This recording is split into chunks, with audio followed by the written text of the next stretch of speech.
نحمده ونصلي على رسوله الكريم اما بعد فاعوذ بالله من الشيطان الرجيم بسم الله الرحمن الرحيم رب اشرح لي صدري ويسر لي امري واحلل عقدة من لساني يفقهوا قولي یا ایھا الذین آمنوا، اے لوگو جو ایمان لائے ہو، لا تکونوا کالذین کفروا، تم ان لوگوں کی طرح نہ ہو جاؤ جنہوں نے کفر کیا۔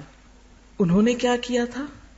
وقالوا، اور انہوں نے کہا، کنہوں نے؟ کافروں نے، لاخوانہم، اپنے بھائیوں سے۔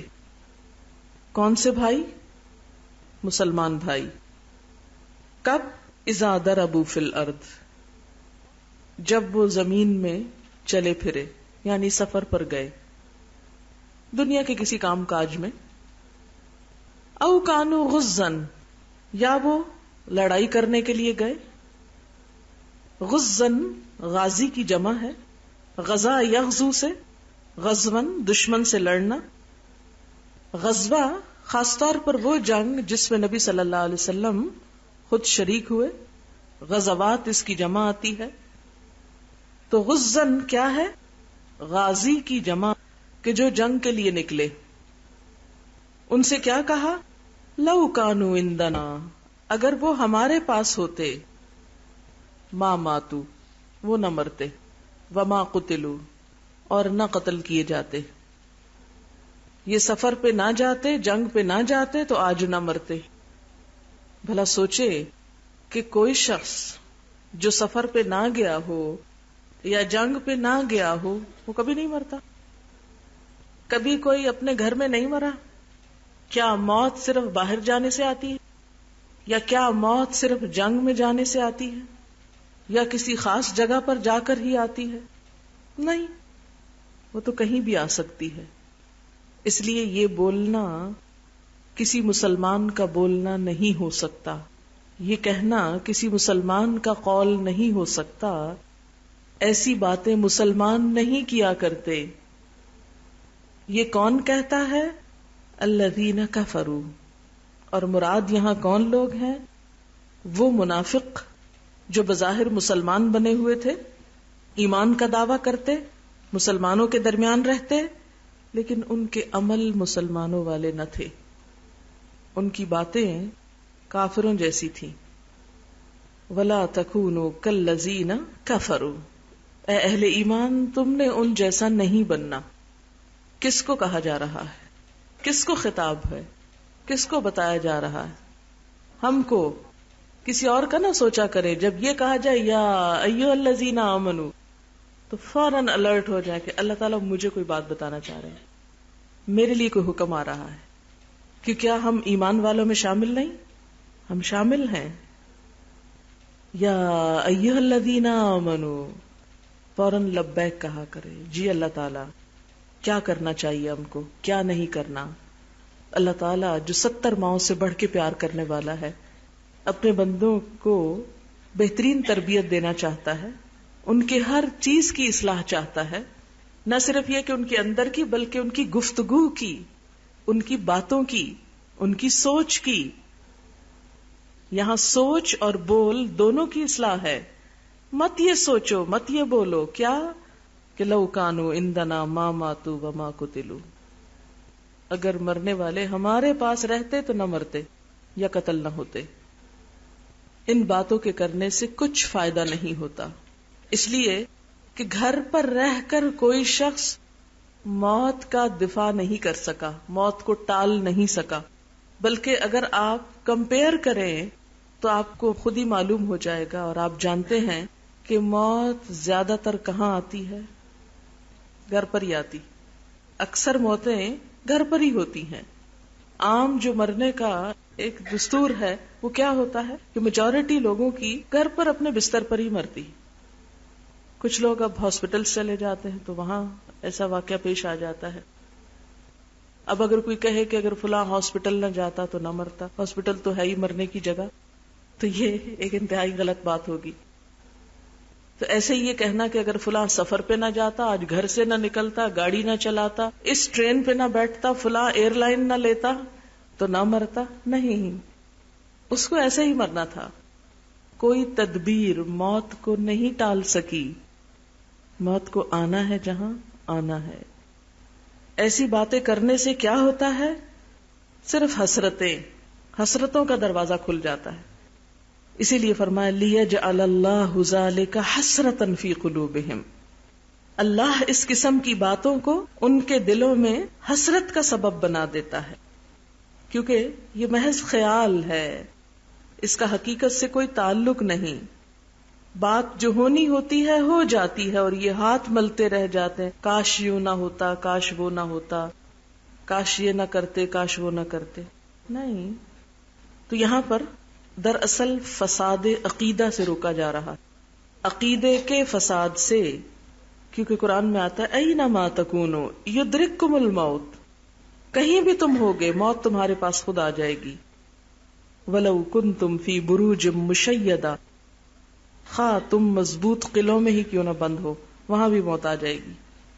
موت تقدیر کا ایک حصہ ہے، اور تقدیر پر ایمان ہمارے ایمان کا چھٹا رکن ہے، چھٹا جز ہے. ایمان کی تفصیل کیا ہے؟ آمنت باللہ و ملائکتہ و کتبہ و رسلہ والیوم آخر اور والقدر خیرہ و شرہ. قدر، تقدیر پر ایمان، اللہ کے فیصلوں کو قبول کر لینا، یہ دراصل کیا ہے؟ ایمان کا حصہ ہے. اور اس فیصلے کو قبول نہ کرنا اور ہائے بائے اور کاش کرنا کیا ہے؟ عقیدے کی خرابی ہے. عقیدہ ہی تو ایک مسلمان کو مسلمان اور کافر کو کافر بناتا ہے. یعنی مسلمان اور کافر کا فرق کہاں سے ہوتا ہے؟ عقیدے سے ہوتا ہے. مومن ہر نقصان پر مطمئن ہو جاتا ہے کیا سوچ کر کہ اللہ کی مرضی ایسے ہی تھی، اسے ایسا ہی ہونا تھا، کیونکہ وہ اپنی کوشش تو کر چکا ہوتا ہے، اور اپنی کوشش کے باوجود اگر کام نہیں ہوتا تو اسے اطمینان ہے کہ اللہ نہیں چاہتا.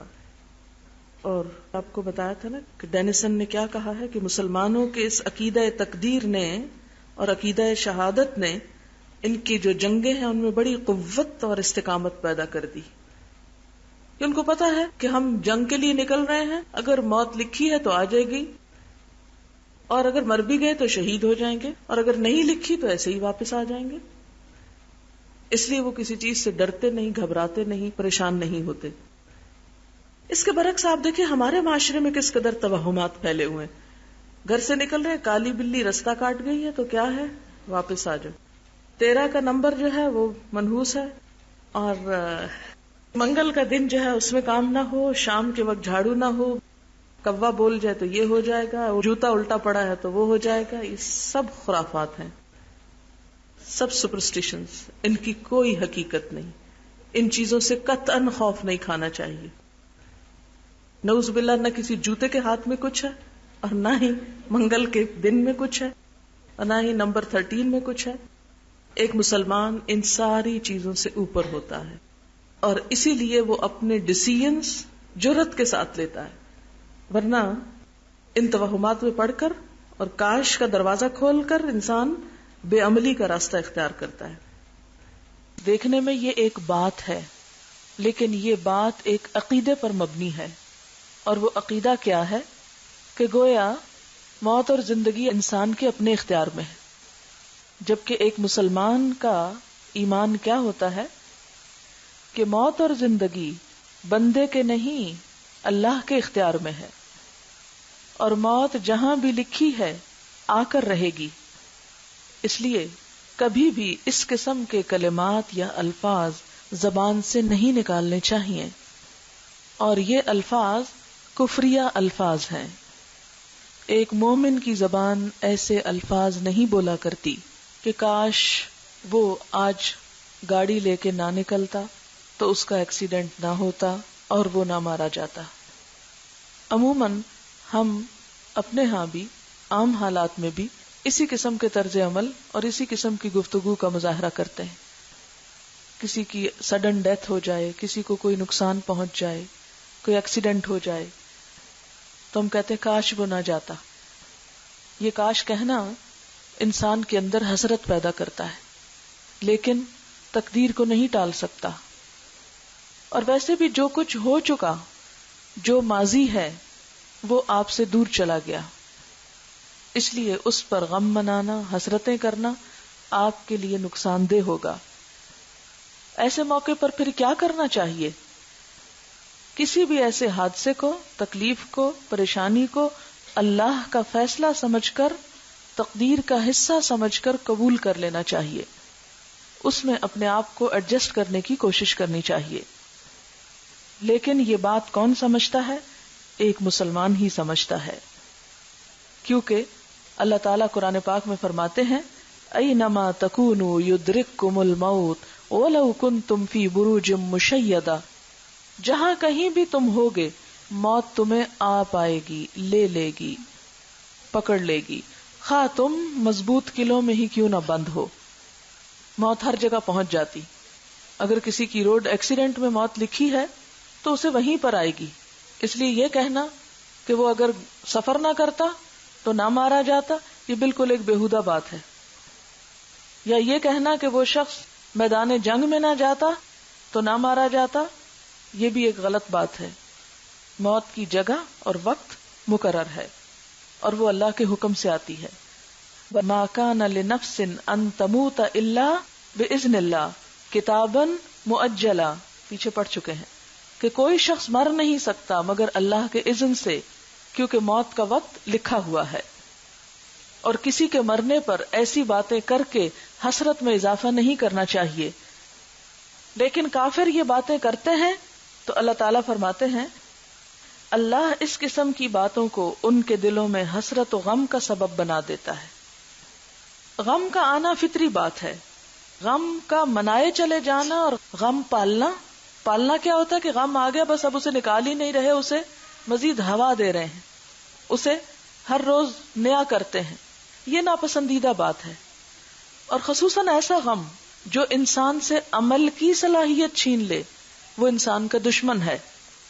نبی صلی اللہ علیہ وسلم نے ایسے غم اور فکر سے پناہ مانگی ہے اور ہمیں دعا سکھائی ہے، اللہم انی اعوذ بک من الہم والحزن، اے اللہ میں تیری پناہ میں آتا ہوں ہم، فکر، تفکرات، اندیشوں سے، والحزن اور غم سے۔ کیوں؟ اس لیے کہ انسان اگر ہر وقت ماضی کے ہونے والے نقصان کے بارے میں ہی سوچتا چلا جائے تو وہ اپنے حال کا اور اپنے مستقبل کا نقصان کرتا رہتا ہے۔ اللہ نے ہمیں آنکھیں صرف رونے کے لیے نہیں دی، دل صرف غمگین رکھنے کے لیے نہیں ملا، اور وہ بھی غم صرف دنیا کی چیزوں کا یا دنیا کی باتوں کا۔ ہاں، وہ غم بڑا خوبصورت ہے جو آخرت کا کسی کو لگ جائے، کہ مومن کی یہ پہچان ہے کہ اس کے دل میں آخرت کا غم اور فکر رہتا ہے۔ تو جب کسی شخص کے دل میں دنیا کا غم بہت گھر کر جائے تو پھر اس کا نقصان یہ بھی ہوتا ہے کہ وہ آخرت کے غم سے بالکل خالی ہو جاتا ہے، آخرت کے بارے میں بے نیاز ہو جاتا ہے، اور یہاں سے انسان کا سب سے بڑا نقصان شروع ہوتا ہے۔ والذین آمنوا اشد حبا للہ، اہل ایمان اللہ کی محبت میں سب سے زیادہ شدید ہوتے ہیں۔ لہذا جس شخص کو اللہ کی ذات سے محبت ہو اور اس پر اعتماد ہو، پھر وہ دنیا کی چھوٹی چھوٹی چیزوں پر کڑھنا چھوڑ دیتا ہے۔ وہ سمجھتا ہے کہ مادی چیزوں کا تو چھوڑ، جان کا بھی نقصان ہو گیا تو یہ اللہ کا فیصلہ، اللہ کی مرضی تھی اور میں اس کے اوپر راضی ہوں اور میں اسے قبول کرتا ہوں۔ اور پھر انسان ایک نیا سفر شروع کرتا ہے زندگی کا، اللہ پر بھروسہ کرتے ہوئے۔ واللہ یحیی و یمیت، اور اللہ ہی زندہ کرتا ہے اور موت دیتا ہے، یعنی زندگی اور موت کس کے اختیار میں ہے؟ اللہ کے اختیار میں۔ یہ ہمارے بنیادی عقائد میں سے ہے، اور اسی سے مسلمانوں کے اندر جرت اور بہادری اور حوصلہ پیدا ہوتا ہے، اور اسی سے وہ تھوڑی تعداد میں ہوتے ہوئے بھی اپنے سے کئی گنا بڑے دشمن پر بھی غالب ہوتے ہیں۔ واللہ بما تعملون بصیر، اور اللہ ساتھ اس کے جو تم عمل کرتے ہو دیکھ رہا ہے، اس کو نظر آ رہا ہے کہ تم اب کیا کرو گے، تمہارا عمل بدلتا ہے یا نہیں۔ اس آیت کو پڑھنے سننے کے بعد تم وہی رہتے ہو جو پہلے تھے، یا پڑھ کر کچھ اپنے عمل میں تبدیلی کرتے ہو، اور جو جیسی تبدیلی کرے گا وہ اللہ کی نگاہ میں ہے۔ وَلَئِن قُتِلْتُمْ فِي سَبِيلِ اللَّهِ، اور اگر تم مارے بھی گئے اللہ کے راستے میں، او متم، یعنی قتل کیے گئے، او متم، یا خود مر گئے، تو مرنا تو ہے ہی. آپ دیکھیں کہ اللہ کی راہ میں قتل کیا جانا یا مر جانا. قتل کیا ہوتا ہے؟ جیسے میدان جنگ میں مرنا. اور ایک شخص جو گھر میں ہے لیکن اللہ کے دین کا کام کر رہا ہے, اللہ کے دین کی تبلیغ کر رہا ہے, اور وہ بستر پر مر جاتا ہے, تو وہ بھی اللہ کی راہ میں ایک طرح سے شہادت ہی تصور کی جائے گی. لَمَغْفِرَةٌ مِّنَ اللَّهِ وَرَحْمَةٌ خَيْرٌ مِّمَّا يَجْمَعُونَ. تو اللہ کی طرف سے آنے والی بخشش اور رحمت بہتر ہے ہر اس چیز سے جو وہ جمع کر رہے ہیں. کیا جمع کر رہے ہیں؟ بینک بیلنس, سونا چاندی اور دنیا کی دیگر پسندیدہ چیزیں جن کے پیچھے وہ دوڑ رہے ہیں. فرمایا موت سے ڈرتے ہو؟ موت سے ڈرنا تمہیں فائدہ نہ دے گا.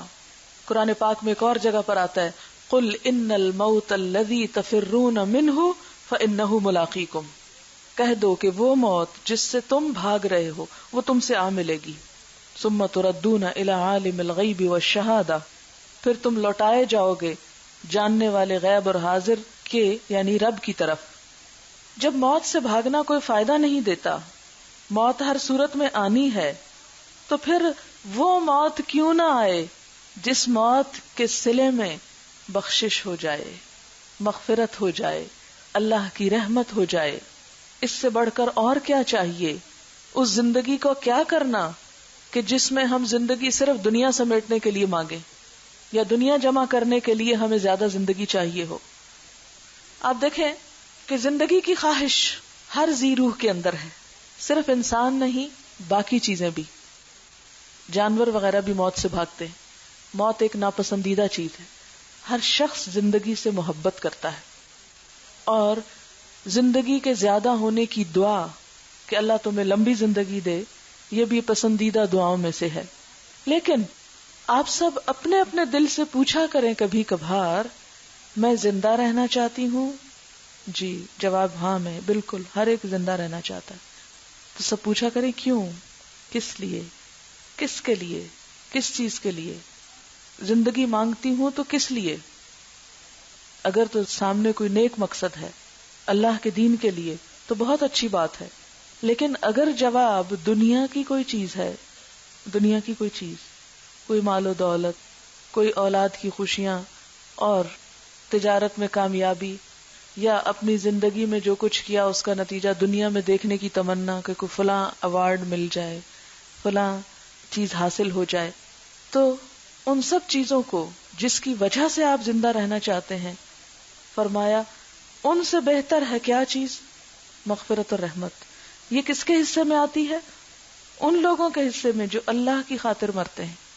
تو یہ کہہ کر مسلمانوں کے دل سے دنیا کی محبت نکالی جا رہی ہے.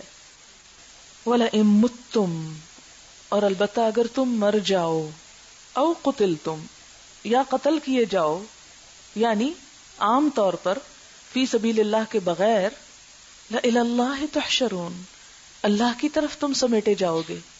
یعنی مرنا تو پھر بھی ہے. کیا اللہ کی راہ میں نہ مرنے والوں کو موت نہیں آیا کرتی؟